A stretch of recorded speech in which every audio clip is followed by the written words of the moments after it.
ఇతనేమో చిన్న బాల్డ్ హెడ్తో వచ్చాడు. అంటే ఇది గెటప్ ఏమో నాకు తెలియదు. నమస్కారం సార్, ఎవరు రానిచ్చారా వీళ్ళని?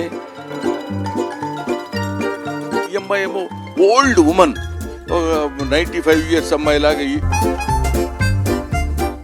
Special attraction Yogi Babu. యోగిబాబు నేను మా కాంబినేషన్ లేదు, కానీ యోగిబాబు ఈ సినిమాలో చాలా హిలేరియస్ కామెడీ చేశాడు. ఆ తర్వాత కసిరెడ్డి అండ్ వంశీ వీళ్ళందరూ ఈ సినిమాలో వాళ్ళ క్యారెక్టర్స్ అద్భుతంగా ప్రదర్శించినటువంటి సినిమా. వాళ్ళ అంత బాగా చేయటానికి ఉపయోగపడినటువంటి వాళ్ళు చేయించుకున్నటువంటి వ్యక్తి దర్శకుడు.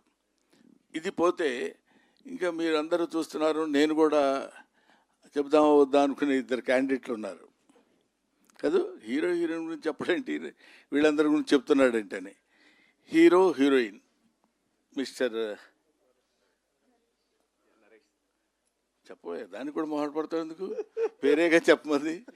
మిస్టర్ నరేష్ అండ్ ఫరియా వీళ్ళిద్దరూ నాకు ఫస్ట్ డే షూటింగ్లో కలిసినప్పుడు ఇతనేమో చిన్న బాల్డ్ హెడ్తో వచ్చాడు. అంటే ఇది గెటప్ ఏమో నాకు తెలియదు. నమస్కారం సార్, ఎవరు రానిచ్చారా వీళ్ళని? సెట్లో కూర్చుని నేనేమో జడ్జిగా అక్కడ కూర్చుని ఉన్నాను, వీళ్ళిద్దరు వచ్చి నమస్కారం అండి అని. ఈ అమ్మాయి ఏమో ఓల్డ్ ఉమన్, 95 years అమ్మాయి లాగా. వీళ్ళిద్దరు వచ్చి చెబుతుంటే ఎవరో చూడటానికి వచ్చారేమో, షూటింగ్ వీళ్ళని అలౌ చేశారేమో అనుకున్నాను నేను. ఆ తర్వాత తెలిసింది చాలా డిఫరెంట్గా డిఫరెంట్ క్యారెక్టర్స్తో డిఫరెంట్ గెటప్స్తో వీళ్ళు కనపడతారు. చాలా దాన్ని ఏమంటారు, మనకి ఒక నావెల్గా కొత్త రకమైనటువంటి సినిమా మనం చూస్తున్నామన్న ఆ భావన మనకు కలిగే విధంగా అద్భుతమైనటువంటి సినిమా తీశాడు మురళీ మనోహర్ రెడ్డి. ఈ సినిమాకి ప్రొడ్యూసర్స్ అమర్ గారు, బాబీ, అతను ఏదో సెన్సార్ ఆఫీస్లో ఎక్కడ ఉన్నారంట ఆయన, సంధ్య గారు నాకు తెలిసినంతవరకు.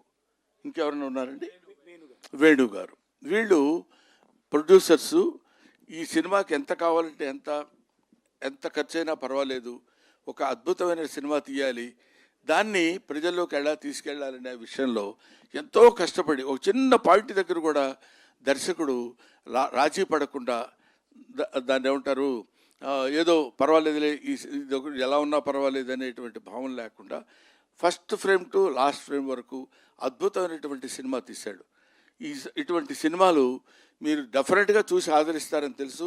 ఆదరించాలని మాత్రం మనస్ఫూర్తిగా నేను కోరుకుంటున్నాను.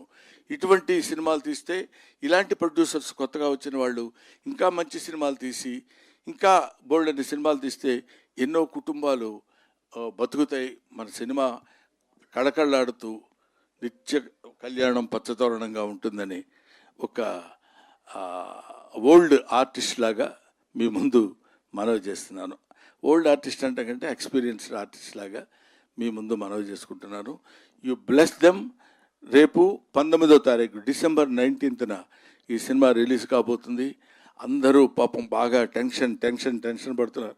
ఇప్పుడు ఈ టెన్షన్లో నేనేమొస్తాను, 2 గంటల నుంచి 3 గంటల వరకు, అంటే జస్ట్ డెఫినెట్గా నిద్రపోయే టైం అది నాకు. స్పెసిఫిక్గా నిద్రపోయే వాళ్ళ సంగతి నాకు తెలియదు, కానీ ఈ టైంలో మీరు ఇక్కడికి వచ్చేస్తే బాగుంటుందండి అని చెప్తే, సరే ఈ ఒక్కరోజు నిద్ర మానుకోవడానికి పెద్ద దేశం ఏమి కొంపలు మునిగిపోవు, ఉక్రెయిన్ యుద్ధం ఆగిపోదు, కాబట్టి వెళ్ళొచ్చు. మంచి సినిమాలు కుర్రాళ్ళు చేసే అటెంప్టు, ఇందులో ఈ కంటెంట్ ఉంది.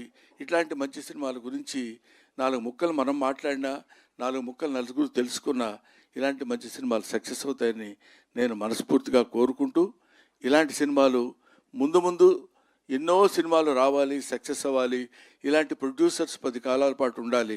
ఇలాంటి దర్శకులకి మంచి భవిష్యత్తు ఉండాలని నేను మనస్ఫూర్తిగా కోరుకుంటున్నాను. Thank you very much. Thanks ఎలా.